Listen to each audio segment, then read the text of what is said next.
Hey everyone, Aussie Viking here for another video on the prequels, because I've been seeing some videos lately along the lines of, are the prequels bad? Yes. Are they better? Do I like them better than the OT trilogy? Yes. And it's like, let's clear some things up. First things first, are they bad films? No, they are not. Objectively, they are not. No opinions and stuff like that, but if we look at it objectively, they're not bad films. What is an objectively bad film? Birdemic 1 and 2. The Room. These are bad films. These are objectively bad films. The prequel trilogy is not objectively bad. Some things are iffy, and some writing is iffy, but it's not bad at all. If anything, some of the writing is quite brilliant, because in context, which is what I'm going to try to explain to you guys, is really fucking good, okay? So, first of all, they are good films. And hell, I would even go as far as say they're better than most sci-fi fantasy films out today. The prequel trilogy alone is better than most of those films. And the OT trilogy, of course, is basically untouched, more or less. So let's go to that. Then let's look at some things that people hate. Iffy writing, iffy acting. First up, the OT and sequel trilogy have this as well. Bad acting in the original trilogy. Well, Luke in most of The New Hope is pretty bad. Look, I want you to set these droids up. Oh, but I was going to go to the country station. I can't remember the whole line, but, you know, I was going to go to the Takashi station to get some power converters, and it's like, he says that like a child. He says that, oh wait, he is a child. He's a 19-year-old. They just got told to do something else when he was really set on doing something as well.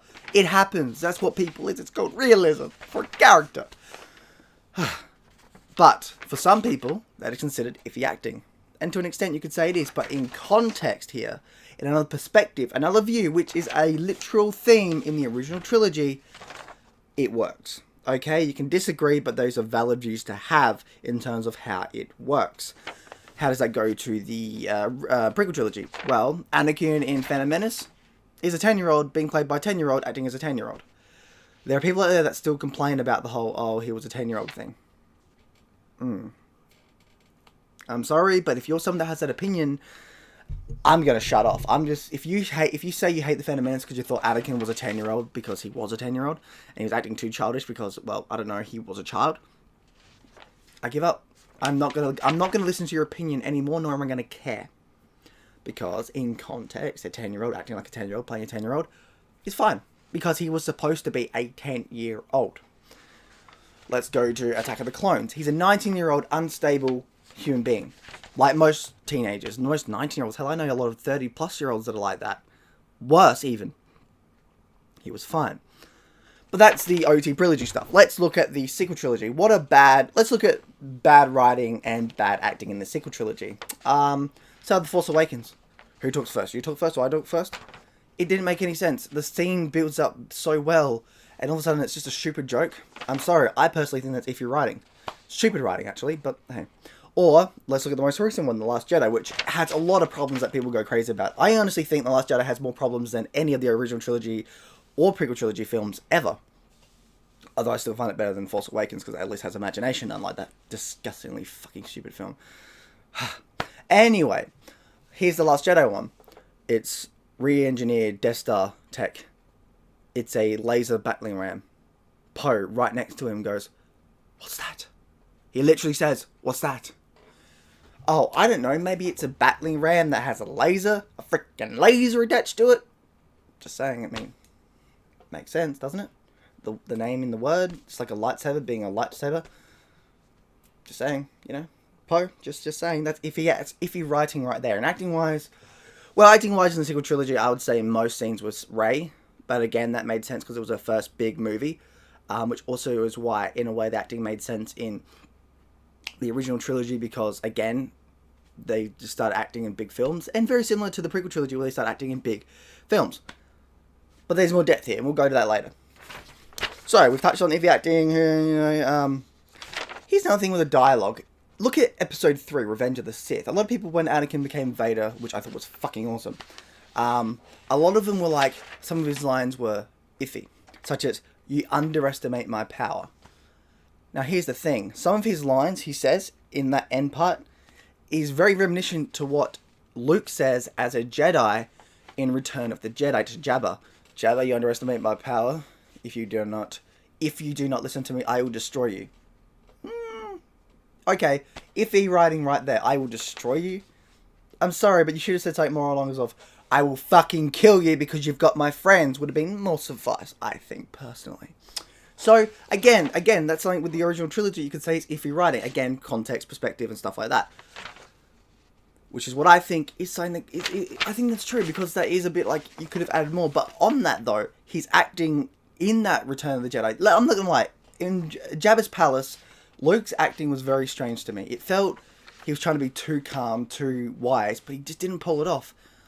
And I'm not saying anything bad about Mark. He's gotten so much better as an actor, which makes sense because, you know, time gives you is your best ally in terms of learning. But in Return of the Jedi, he just had moments where it was just very flat and very meh. Even Empire Strikes Back. Empire Strikes Back in terms of characters to why they're whiny. Han Solo. Everybody despises Anakin Skywalker's like, oh, he's too whiny. In context, it made sense. We'll go to that later. But why not Han? Han, at the start of Empire Strikes Back, is a whiny little bitch. Why? Because he's in love. He's got feelings for Leia. Okay, so that's very similar to how, you know, Anakin had for Padme, but here it's fine. Here, the age gap between, I think she was 22 or 23 by the time they started filming Empire. By the time Empire came out, she was like 23, 24. It's like, and that as the character as well. It's like, so the relationship between a 30-plus-year-old Harrison Ford and a 23, 24-year-old Carrie Fisher, even as their characters, is fine, yet 3 to 4 year difference between Anakin and Padme is not. Okay. But let's go look at the scene in terms of how annoying he is. I don't know, yelling in a corridor. It's like, Han, you're in a corridor. People are trying to get past. Stop being a little bitch and shut the fuck up. He's like, oh, no, because you love me. You got feelings for me, princess. He's acting like a child. It's like, am I the only one that sees that? As much as I love Empire Strikes Back, when I get to the start bit with Han going off, I can't stop laughing by how stupid and juvenile it is, but so childish, but also well done. It's a well done scene, you know. People walking past, like, okay, we've seen this before, but also it's like, but Harrison, you know, Han, you're being a child here, man. Shut the fuck up. People are trying to get past and to go on their lives, and people are going to die, and you could help save them, but you're like, I'm not going to help save them until I get a woman here, until Leia loves me and stuff, and it's like, that's childish. You could say it acts to his demeanor, acts to who it is, and stuff like that, but again, it's still childish. But again, perspective and stuff, you might like that childish aspect. But if you're going to like this childish aspect in the original trilogy, you should be fine with the prequel trilogy because it's very similar, if not better, in the prequel trilogy. Because we got more context behind it. Because we saw Anakin's childhood. We saw how he used his emotions then. We saw that by the end of Phantom Menace, he was too old. He couldn't be indoctrinated like the rest of the Jedi. And he wasn't. In Attack of the Clones, he's not listening to anyone. He's going against the word of many people.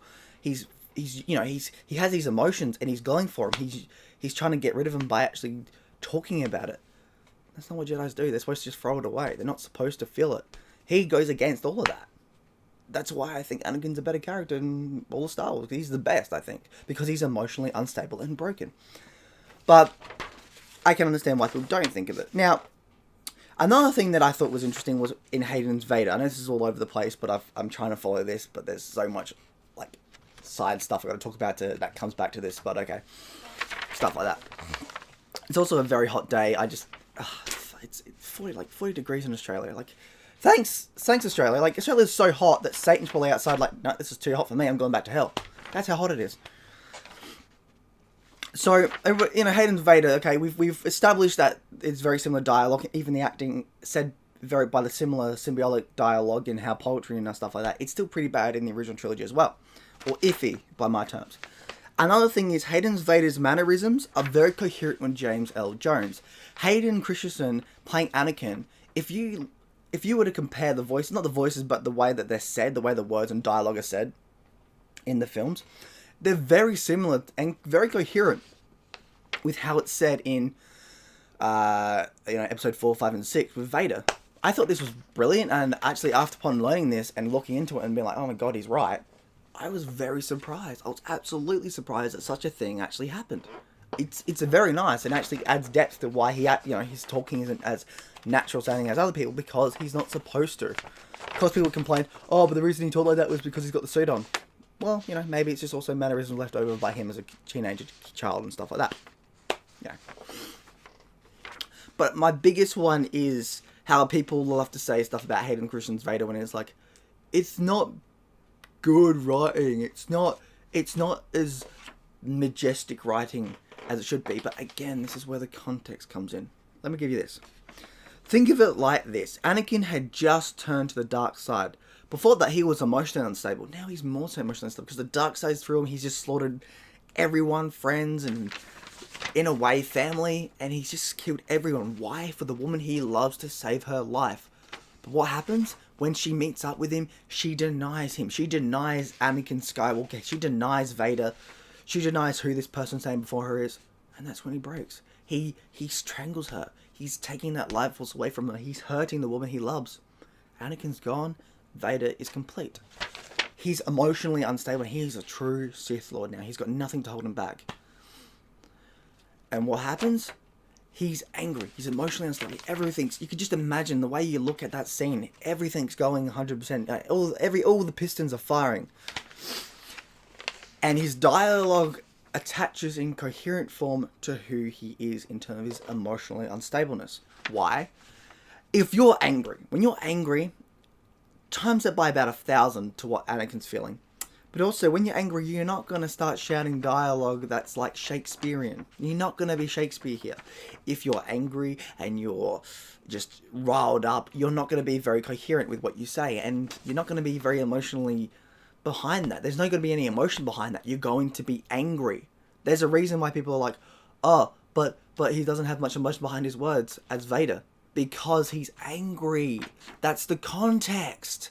The context being he's just gone. Nothing, it's just blind rage. Blood-fueled rage, which is similar to what Kylo has. There's no emotion there because it doesn't need to be. Again, a context and perspective that is valid. You may disagree with that, but you can't deny the fact that that's a valid view. But also on that, let's look at Vader in the original trilogy.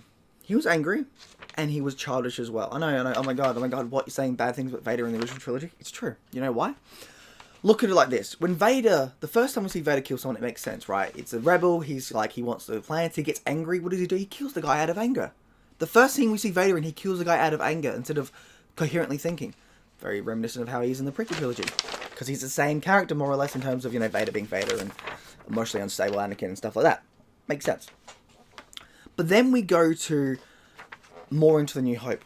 When the guy, I can't remember his name, starts saying stuff like, your religion is a failed view, or something like that. What does he do? Instead of just dealing with it and not giving a shit, he strangles the guy because he's angry. He just strangles him. Sure, he says some good puns, which I thought was great, and he does actually sound very relaxed. Although, to be truthful, when you've got a voiceover coming in, you've got more time to be like, let's have a more relaxed view. Makes sense, because that's a good thing about voiceovers, is you can have a different perspective to what the actor was doing in the scene. Behind closed doors, you can be like, you know what, I want you to be more relaxed when you say it.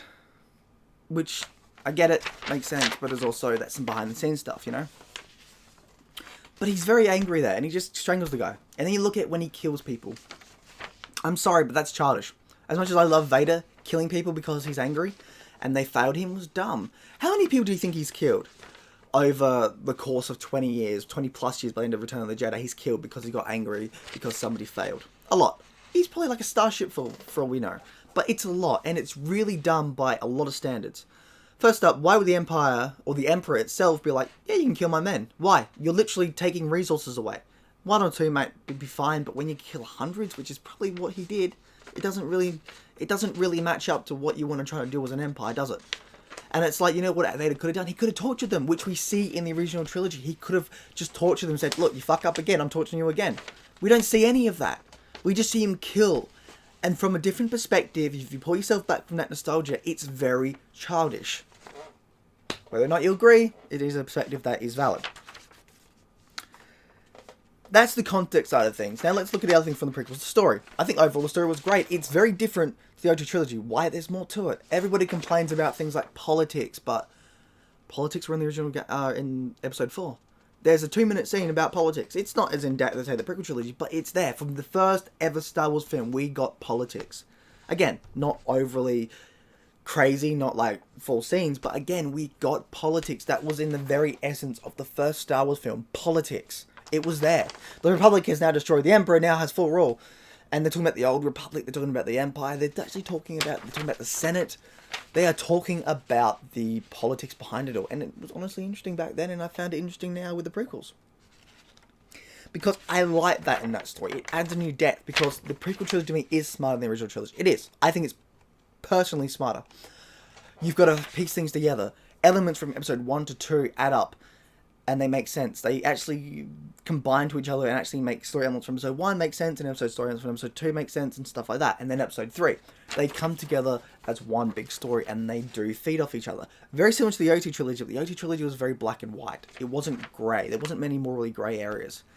In the prequel trilogy, we get that. There is the sort of grey area of the Jedi have that dogma. They're not these powerful, wise knights that everybody thought they were, which is fantastic. I can understand people hating it, because if you grew up the original trilogy, you had this imagination. You had what was brought up, and you're like, this is how I think it's going to go. But when that gets taken down, very similar to what The Last Jedi did, a lot of people complain like children, but it made sense, and I think it made more sense in the prequels than it did in, say, The Last Jedi, because Anakin being this very powerful, awesome, very noble sort of Jedi Knight that a lot of people wanted, at least from what I remember, made no real sense, because how would he have turned to the dark side? Of course you could be like, oh, but this is storytelling, this is how it could be better. You know what I say to that when people say, oh, but it could have been better and stuff? You can say that about any fucking film. The original trilogy, a lot of things could be better. I think the ending could have been better with how Vader kills Palpatine. I thought that could have been better in Return of the Jedi. I think moments in Empire Strikes Back could have been better. I think moments in A New Hope could have been better. You can say that about the original trilogy as well. You can say that about films like Aliens, The Avengers. You can say that about any single film. You can say that about The Godfather, for fuck's sake. It could have been better. Any film could have been better. Any film. But if a film gets its point across and its theme and its message across, then it works. And that's what the prequel did. They got their message across. They got the message of a Jedi Academy which was flawed. These people were flawed. It got across its point of a flawed person falling from grace in a very emotionally destroying way. It got that all across. And while you can complain like children that it could have been better, I say this to you: anything in any film could have been better. But again, if it gets its point across, which they do, it works. But yeah, because that's where the characters are not being what they wanted, but in a way it's better. Because I didn't know how it's going to be. Because I saw the original trilogy first, as a kid, although I saw the prequel trilogy in the cinemas, and that was a more powerful, interesting way to see it. Because again, cinemas are fucking awesome, and seeing any film in the cinemas is much more better than sitting down, especially in the early 2000s when we had shitty little TVs and stuff. It was better to see on the big screen. So yeah. On that though, the prequels could have been better. While I think they're deeper than the original trilogy and they work well, there are moments where, look at it like this: in a single film there are problems. In an overall story it works, but as singular films there are problems. The love story between Padme and Anakin. It makes sense from episode 1 to 2. If you watch episode 1 and 2 straight afterwards, it makes total sense. Why? Anakin and Padme there for the biggest moments of their lives. Without Padme and the Jedi, Anakin never would have been freed. But without Anakin, Padme probably never would have had her planet saved. Because he never would have been there to destroy the thing, the big CIS ship. He never would have been there to help her out. He never would have been there to give her advice, and vice versa. And they were there for each other. The biggest moments of their lives at that point, they were there for each other. It doesn't matter who you are. Something's going to come out of that, be it a relationship or a friendship. Both in the way happened. Because you're going to remember something very big that happened, and you're going to remember the person that helped bring it all together. You can tell, because the last scene of Phantom Menace, you look at that scene, like, you see that all that they've built up, all that Anakin and Padme have done for the Naboo, and everyone else, of course. You see that all come up, and you just see them smile at each other. It's brilliant. It's storytelling 101 that is perfect. Less is more, and that's what they did. Same way as saying Darth Maul, less is more. I do agree that they should have extended some scenes, such as a fight scene with Qui-Gon and a bit more. But the less of more from Darth Maul, I think, was perfect. Why? Nobody complained about Grand Moff Tarkin dying in A New Hope. At least I don't think so. He was a great character. I really love Grand Moff Tarkin. I wanted more. But he dies. Okay, he died. We still got Vader, sure. But Vader was, at the time, the big bad. In episode 1, we find out that Maul isn't the big bad. He's the second. He's the apprentice. The big bad was Palpatine, the Emperor. Darth Sidious, he was the big bad. The big bad survived. The apprentice did not. Because less is more, and that's how they showed it. Which I enjoyed. I gotta admit, I think Darth Maul is more scarier with the whole less is more route. I do, of course, like I said, I want extended scenes added back in, which actually just give you that little bit more. I think about 3 to 4 minutes of new footage added into A Phantom Menace would make a lot of people go, you know what? I'm fine with Maul dying.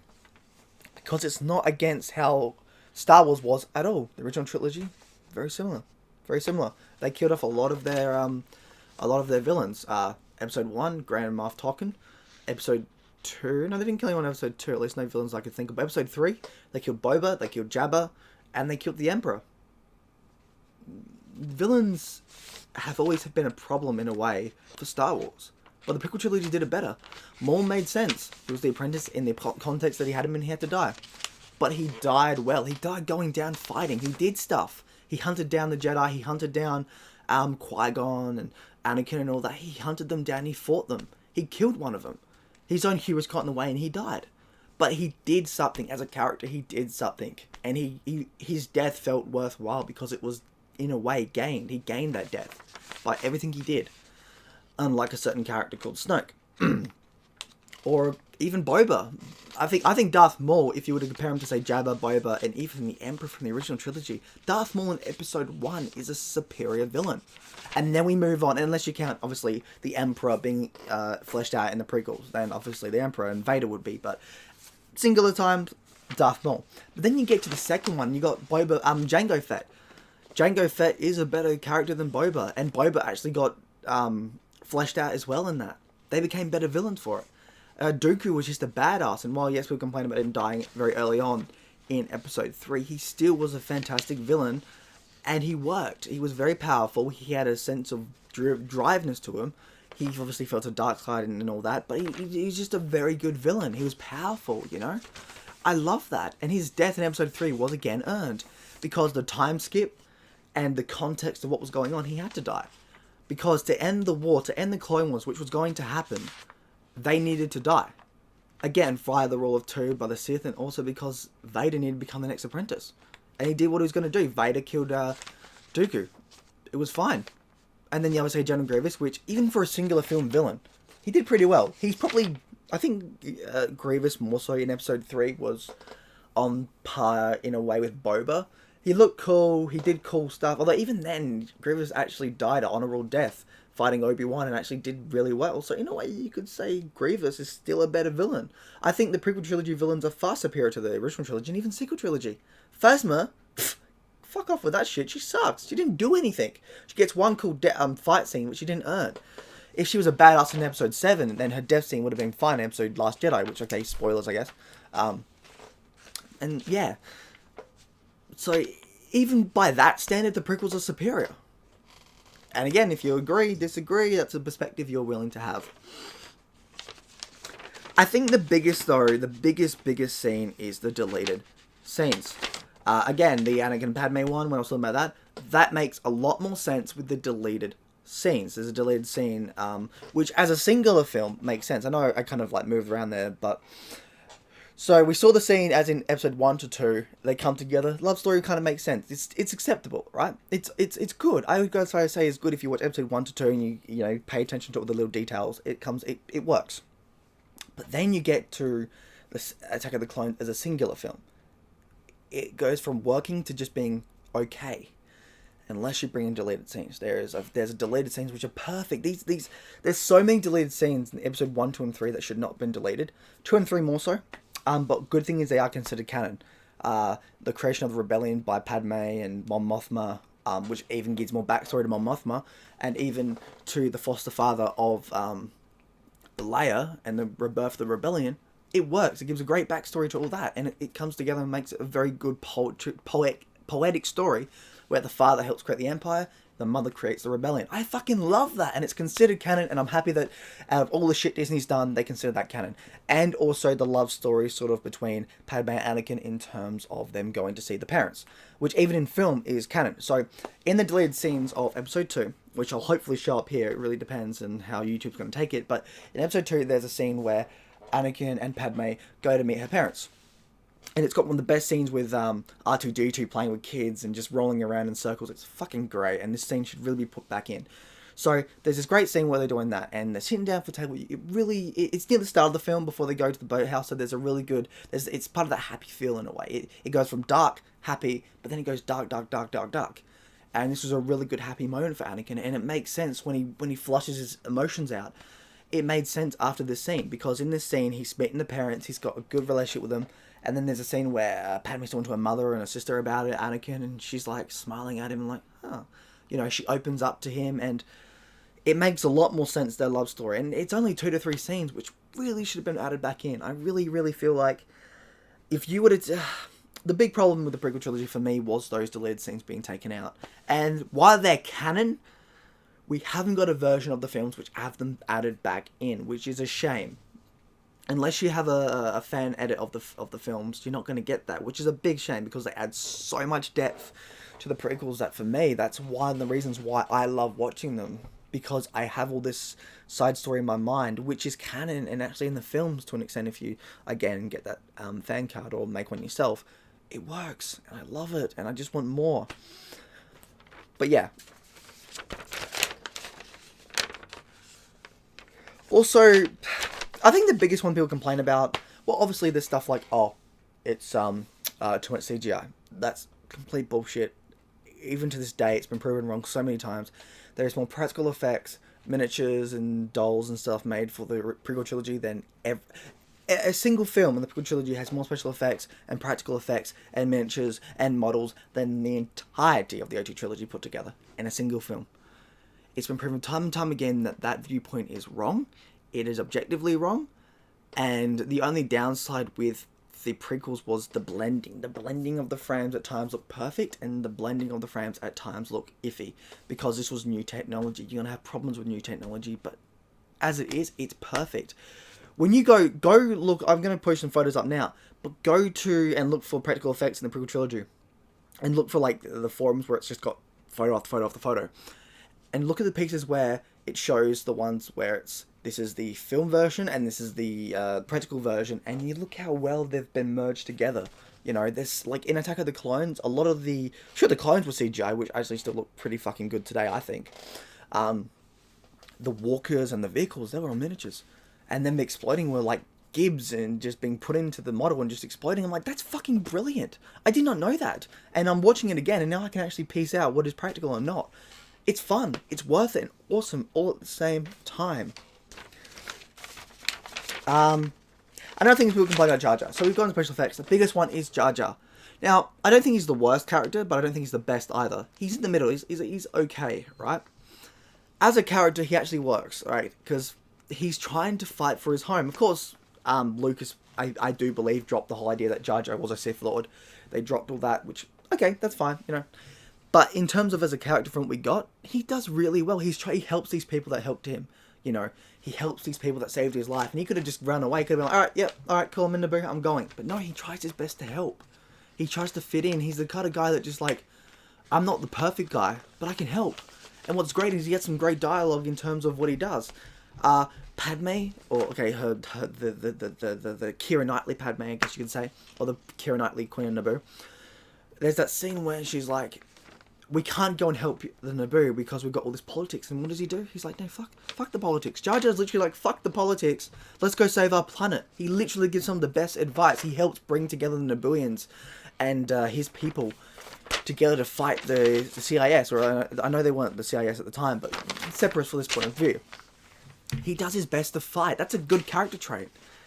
It's really good. I think he's okay. He's not that bad, and I'm not going to lie. He's still better than fucking Ewoks. Better than Ewoks. Because Ewoks... Oh, fucking Ewoks, man. Better than Ewoks by a fuck ton.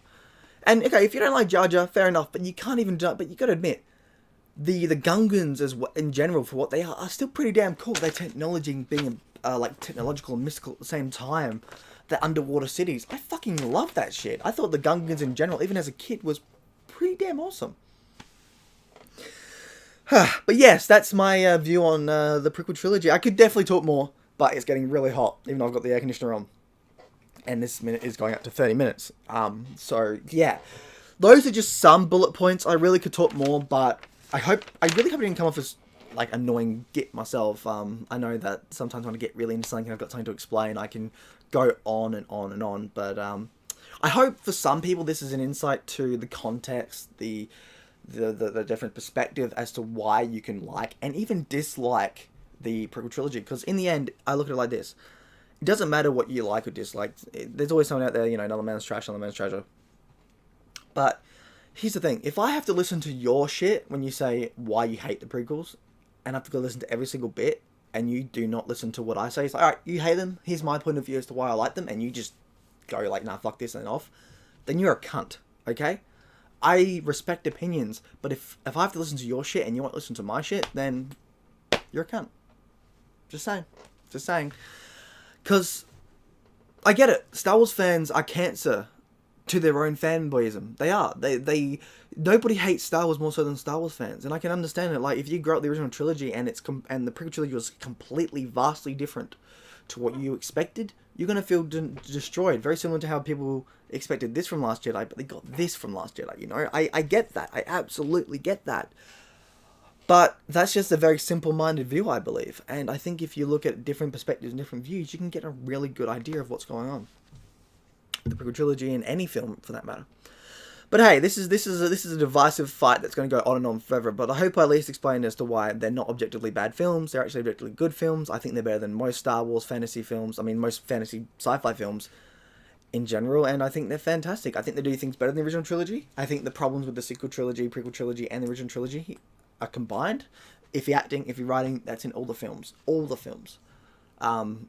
It just depends. With nostalgia on, I can understand people not seeing those bad writing and bad acting in the original trilogy, because nostalgia. I understand that. I had that too. And I agree, I can definitely see it more so in the prequel trilogy and sequel trilogy, until I took that nostalgia away. Once I took that nostalgia away, I really picked up on the iffy writing and acting in the original trilogy. Go rewatch the original trilogy and take that nostalgia away. Grab that nostalgia and throw it out the window. And you'll be surprised at what you see. But anyway, Aussie Viking out, I shall see you all in Valhalla.